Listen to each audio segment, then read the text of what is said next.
지금 우리 큐티를 하고 있죠. 큐티를 하고 있어요. 그래서 부채나 모기지 채권이 연준 대차 대조표에서 줄어들고 있습니다. 좌변이 줄어들면 우변도 줄어들어야 됩니다.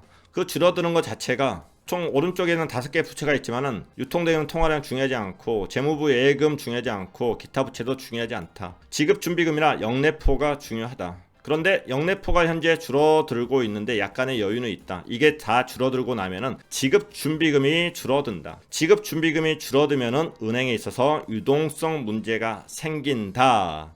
이게 파월이 무서워하는 겁니다. 그래서 QT를 이제 멈춰야 돼.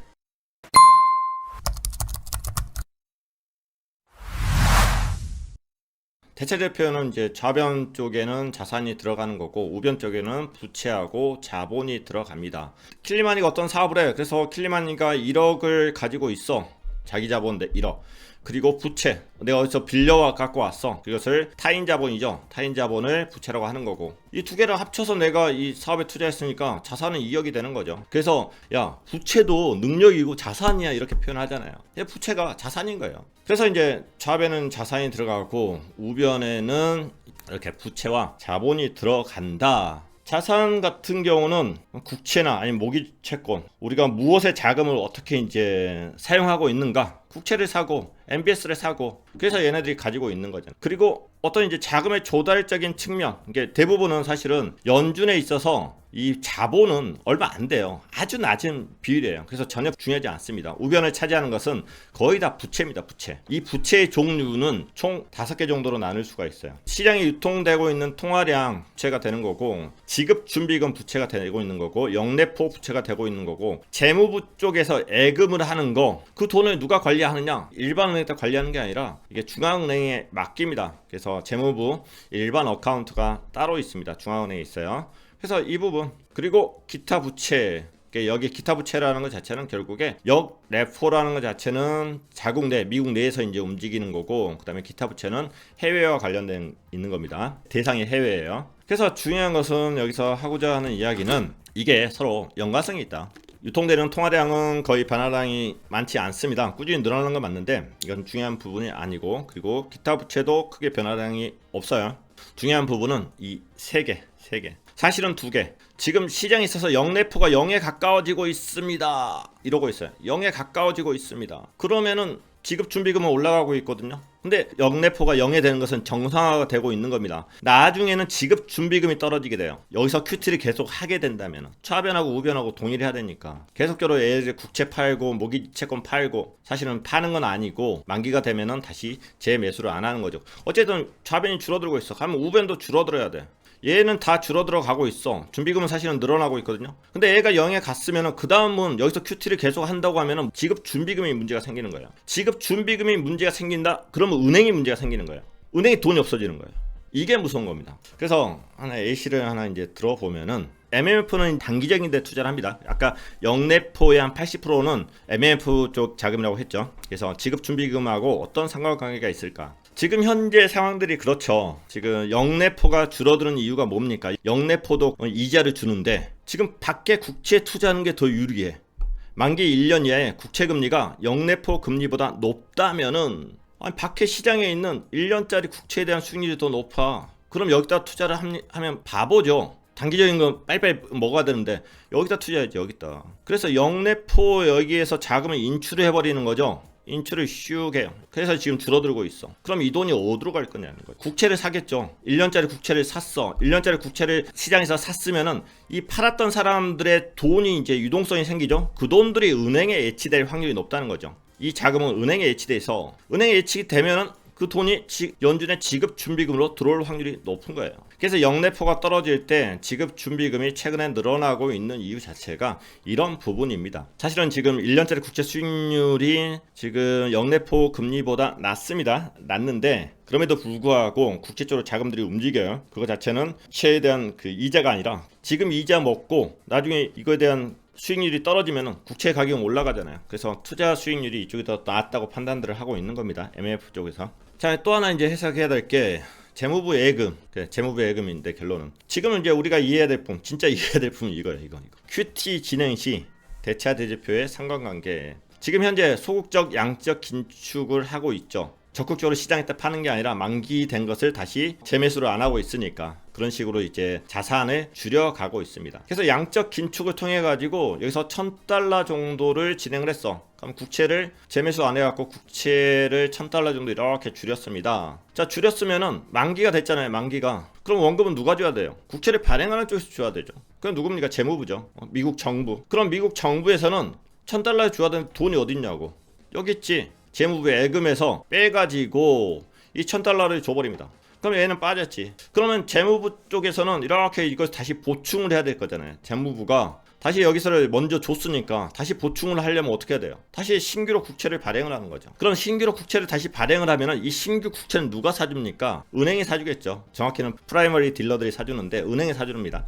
자, 은행이 이제 사줄 때 돈이 또 나가야 되잖아요. 이거 사줄 때. 그럼 지급 돈이 어디 있어요? 지급준비금. 이게 또 빠져나가는 거죠. 지급준비에서 인출해가지고 신규 국채를 매입을 해줍니다. 아니면은 MMF 쪽에서도 살 수 있죠. MMF 쪽에서 사면은 또 돈이 어디 있어요? 영래포 쪽에 투자되어 있는 돈을 빼가지고 이것을 사는 거죠. 신규 국채를. 그래서 사실은 이 국채를 이렇게 QT를 하게 되면은 어찌됐든 지금 여기서 줄어든다. 그래서 결국에는 이 두 개가 줄어들 확률이 있는 거죠. QT를 하고 하는 과정 속에서 다시 이제 재무부 쪽에서는 돈을 줘야 되니까 돈을 주고 이 돈을 어디서 마련한다? 다시 국채를 발행해서 마련한다. 아니면 세금을 거두면 되는 건데. 그럼 국채를 발행하면 이걸 사줘야 될 돈들은 어디 있어요? 이 두 개지. 그러면 애들이 빠지는 거죠. 지금 이러고 있는 상황이에요. 그래서 자산을 자꾸 줄이고 있는 상황 속에서 부채가 줄어들고 있다. 이 부채라는 것은 지급준비금이고 영내포이다. 여기까지 뭔지 모르는지 이해하셨죠? 자, 아씨 쫓아가기 힘들어. 이거만 하세요. QT 하고 있어. 우리 QT에 대한 이야기를 많이 하고 있잖아요. 아, 국채, MBS 뭔가 계속 줄여나가고 있어. 이걸 줄여나가고 있을 때마다 지급준비금이나 영내포에서 자금들이 빠진다. 영내포 빠지는 거 괜찮아. 진짜 문제는 지급준비금 빠지면은 은행들에 있어서 유동성에 문제가 생긴다. 끝.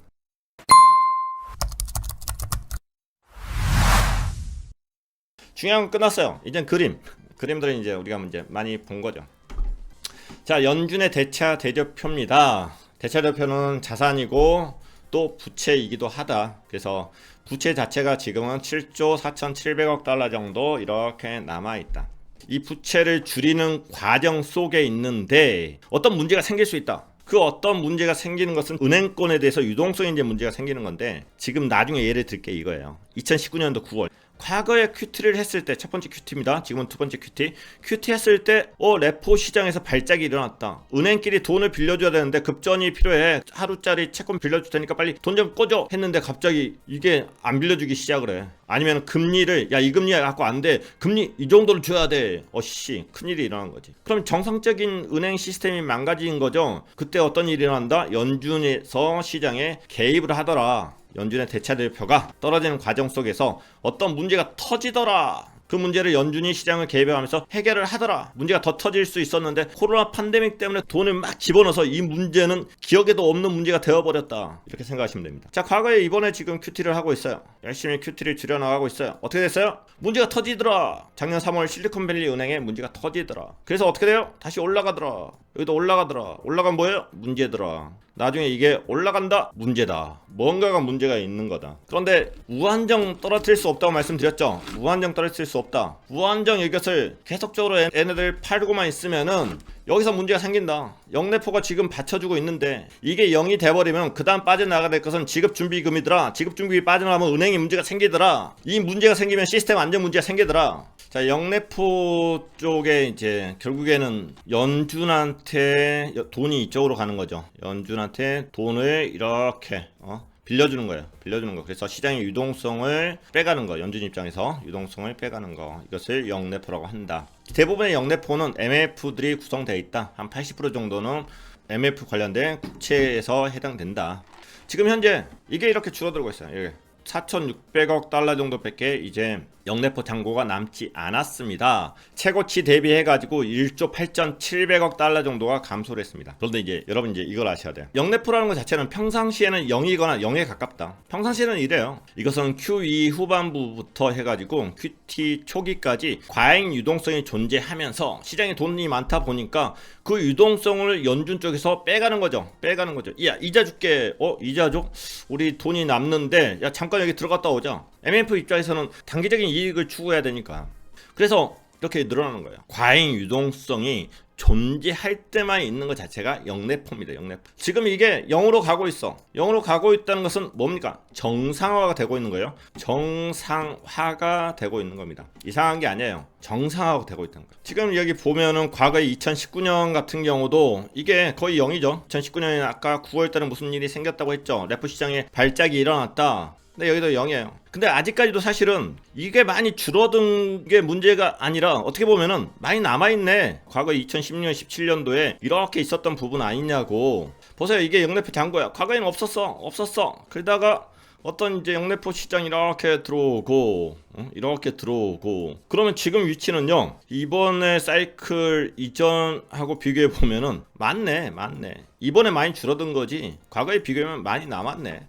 아직까지 좀 여유가 있다는 겁니다. 이것도 중요해요. 우리가 중요하게 보는 것은 이제는 타이밍이야. 뭔가가 어디서 위기가 올 것 같아를 너무 빨리 쫄아버리면은 또 이 버블을 못 먹는 거고. 그래서 어떤 타이밍을 봐야 되는데 어떻게 보면 이걸 보면서 아직까지 0에 안 갔으니까 아직 여유가 있네요. 그렇게 볼 수가 충분히 있는 겁니다. 자, 중요한 건 이거죠. 지금 이 상태가 중요해요. 어차피 영래포 잔고라는 것은 0에 갈 수밖에 없어요. 그게 정상이니까. 그리고 MF 쪽에서는 전부 다 영래포를 빼가지고 채권 수익률이 더 나으니까 채권 수익률이 낮다기보다는 채권에 투자하는 게 더 나으니까 버는 게 더 많으니까 그쪽으로 좀 이동하고 있는 거고 문제는 영래포가 0에 되면은 그 다음에도 QT를 하게 되면은 지급준비금에 문제가 생긴다. 연준의 지급준비금이라고 표현을 했지만은 결국에 이 자금은 뭐다? 은행들이 초과 지급준비금을 연준에다 맡겨놓은 거다. 어차피 돈 우리가 들고 있는 것보다 너한테 살짝 맡겨놓으면 이자 준다며 하면서 이자 받아먹는 거죠. 과거에 지금 QE를 하고 그 다음에 QT를 했어.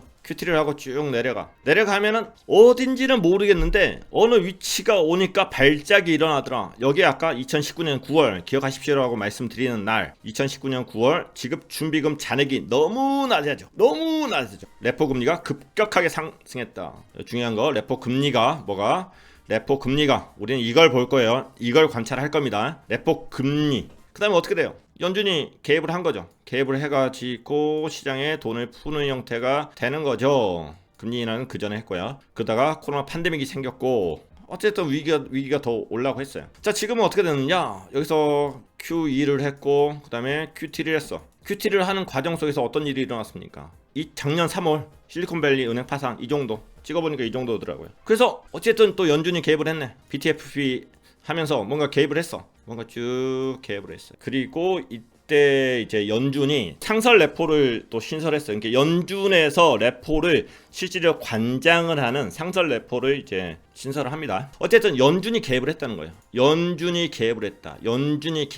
왜? 어떤 위기가 있으니까. 그래서 지급준비금이 떨어진다는 것 자체는 분명히 어떤 은행에 대한 문제가 생긴다. 그래서 결국에 실리콘밸리 은행 파산 같은 그런 문제가 생겼다. 그러면은 이제 지금 이거에 올라가게끔 받쳐주는 것 자체는 QT를 하는 동안에 영래포 잔고가 있어가지고 얘가 먼저 잔고가 빠져줘서 어떻게든 잘 견뎠는데 지금은 아니다는 거죠. 얘가 0으로 가버리면은 얘가 과연 QT를 한다고 하면은 얘는 결국에 빠져야 되는 건데 견딜 수가 없다는 거죠.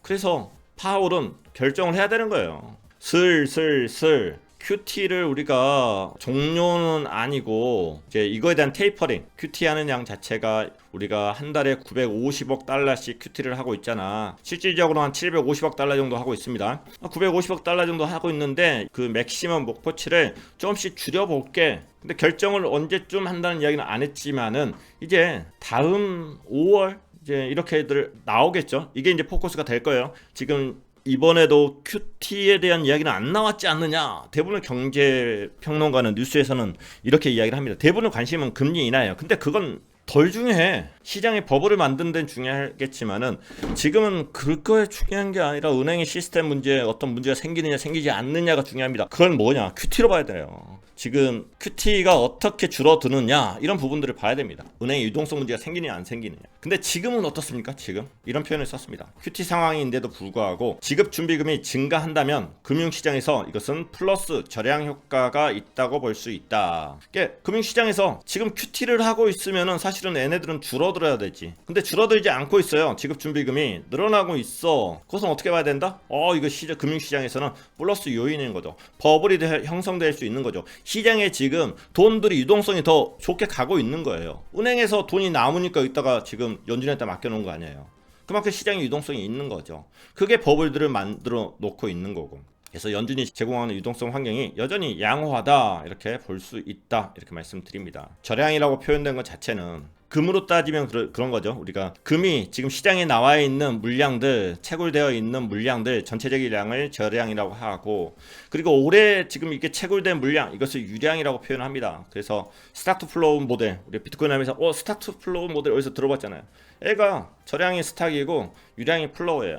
이런 개념인데, 지금까지 돈을 시장에다 풀어놓은 돈 자체가 많이 있기 때문에 사소하게 줄어드는 것 자체는 큰 문제가 아니다. 그래서 유량은 줄어들지만은 저량이 만만치가 않아. 그리고 이제 아까 이제 의미 없다고 크게 이제 중요시하게 안 본다는 게 좀 있었는데 그 자료 좀 보도록 할게요. 지금은 이제 중요한 끝났어요. 지급준비금하고 영래포에 관련된 이야기는 이제 끝났고, 잠시 유통되는 통화량 그리고 TGA 그리고 기타 부채 자료를 잠시 보도록 할게요. 유통통화는 지금 2조 3,400억 달러 정도 유통통화로 이제 되어 있고요. 이건 실질적으로 돈이 찍혀서 나온 거예요. 나와서 우리 개인들이 들고 있고, 아니면 뭐 침대 밑에 돈들이 많이 있잖아요. 침대 밑에 놔두지 않았어요? 방바닥 밑에다 놔두고. 그래서 이제 그런 돈들이 시장에 얼마나 있느냐 해서 이제 유통통화라고 이제 표현을 합니다. 그래서 일상적으로 유통통화는 꾸준히 이렇게 늘어나는 게 일상적이죠. 돈이 필요하니까 찍어서 줘야 되겠지. 더 찍어서 이제 이렇게 시장에 내놔야 되는데, 작년 7월부터는 이게 대략적으로 좀 정체되고 있다. 2조 3,400억 달러 정도로 돼가지고 정체되고 있다. 이렇게 오랫동안 정체되는 것은 매우 드문 일이다. 일반적으로는 증가한다. 왜 이렇게 증가하지 않을까? 금리 상승으로 은행에 예치를 하거나, 아니면은 은행 때 예치하면서 T빌 단기 채권에다가 가지고 있으면 이득이니까 또 이제 이런 데 투자했을 가능성이 높다 이렇게 평가를 받고 있습니다.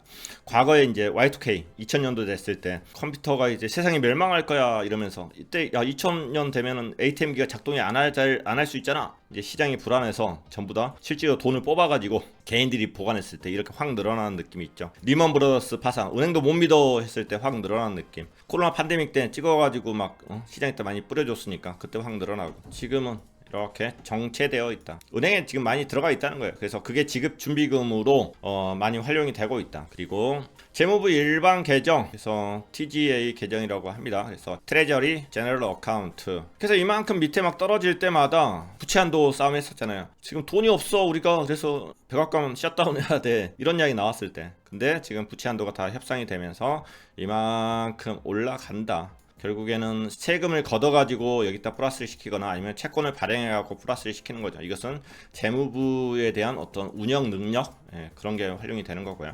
그리고 아까 RRP, 영래포 같은 경우도 외국 대상으로 하는 부분들이 있는데, 이 빨간색이 아까 우리가 봤던 지금 확 줄어들고 있습니다. 이게 미국 자국 내에서 일어나고 있는 거고, 그리고 외국인 상대로, 대상이 외국인 상대는 그에 비해서는 매우 작고 큰 변화량이 아니기 때문에 QT 되고 있을 때 크게 우리가 고려해야 될 부분들은 아니다. 자, 이제 중요한 건 뭡니까?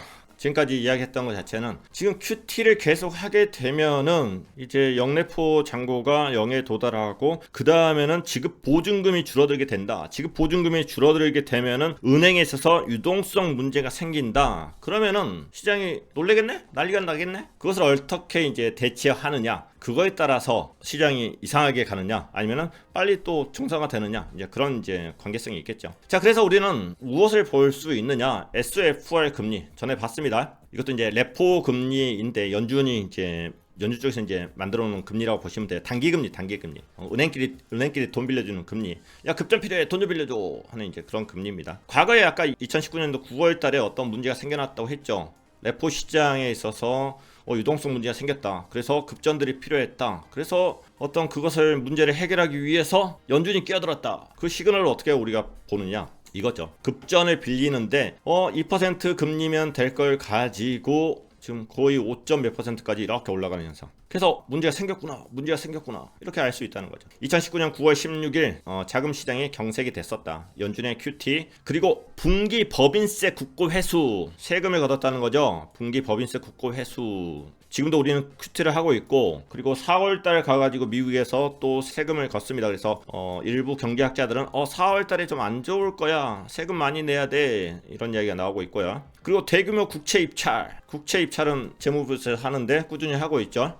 이런 것들이 겹쳐가지고 이 영업일 만에 지급준비금 규모가 1200억 달러가 급감하면서 자금시장에 일시 경색이 발생했다. 근데 지금 다 일어나고 있는 일이죠. 지금 연준 QT 되고 있고 국채 입찰 계속적으로 미국 재무부 쪽에서는 찍어내고 있고 팔고 있고, 그리고 국채 입찰을 하면은 결국에 은행에서 돈이 빠져나가고 국채를 사야 되잖아요. 시장의 유동성이 없어지는 거지. 그리고 법인세 국고 회수.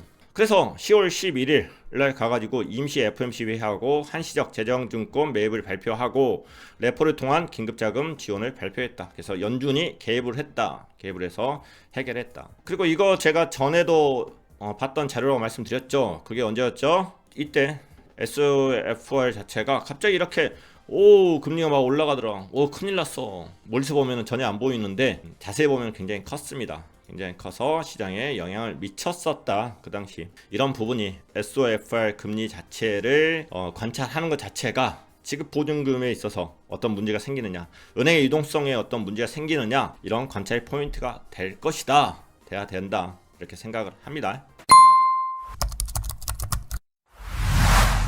이 이야기를 갑자기 들었어. 큰일 났네. 이렇게 생각하지 마시고, 지금까지 여러분 물어보실 때 영내포 계정이 0에 가까워지고 있어요 물어볼 때마다 아직까지는 괜찮아요. 지급준비금이 아직까지는 올라가고 있어요. 걱정하지 마세요.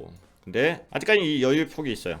이게 이만큼 여유의 폭이 있고, 지금 5천억 달러 정도, 아까 4천 얼마 달러였죠.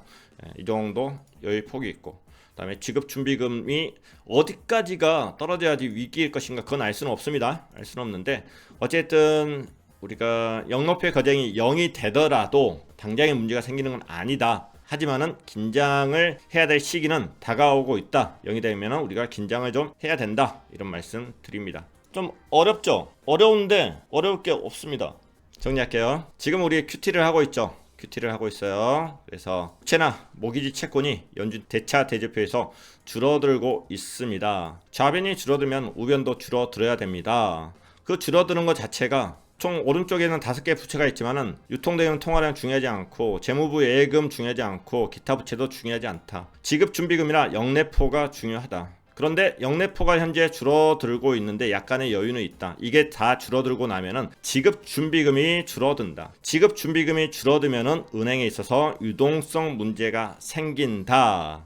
이게 파월이 무서워하는 겁니다. 그래서 QT를 이제 멈춰야 돼. 근데 QT를 갑자기 멈추면은 아직까지 얘네들도 모르거든. 시장이 어떻게 갈지를 모르겠어. 그래서 은행 잘 견디는 것 같은데, 견딜 수 있을 것 같은데, 그래서 얘네들이 하는 것은 QT에 대한 테이퍼링을 할 거예요. 950억 달러씩 지금 대차대표에서 줄여나가던 것을 이제는 조금씩 더 적게 하면서 눈치를 보는 그런 단계들이 될 것이다. 우리는 지급준비금이 줄어드는 상황이 온다고 하면은 어떤 고민들을 해야 된다. 어떤 뉴스들을 더 부정적으로 보는 상황들을 생각을 해야 된다. 그때쯤 되면은 어떤 은행에 대한 문제들, 그것들이 살금살금 기어 나올 수 있다 정도로 정리할 수 있을 것 같습니다.